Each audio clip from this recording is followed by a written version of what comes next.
Sayang yung private-public partnership nila with San Miguel. Puro na lang expressway na may toll. So, hindi rin nagagamit ng karaniwang tao. Parang binibigyan mo lang ng pera itong San Miguel Corporation, yung mga gumagawa ng SLEX, NLEX at mga kahit anumang expressways. Tandaan natin nasa around 15 trillion lamang ang budget, and the people na nasa executive branch ng gobyerno is overwhelmingly with the legislative branch of the government. Si Cheese, Senate President, loyalista. Si Romualdez, pinsan ni BBM. So I don't think na there were any real struggles sa pag-come up at finalize ng budget. Bigla nga tinaas ng sobra ang budget ni PBBM.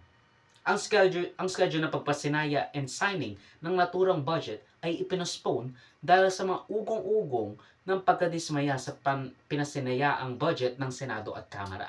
You know, these type of disingenuous rambling of some fool na sinasabi na, priority namin ang edukasyon.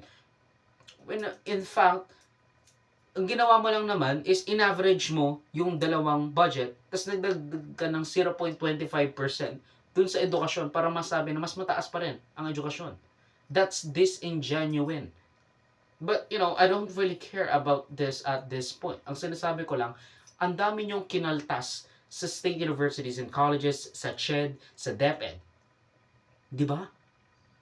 Para ang weird na sasabihin mong, napaka mahal namin ang edukasyon. So, ayaw namin galawin yan kasi gusto namin na brighter ang future ng ating mga estudyante. When reality, private ang ginagamit nyo. Kaya wala kayong pake kung gaano man kalakas or gaano man kalaki ang mababawas na budget ng gobyerno. Kasi hindi kayo maapektuhan.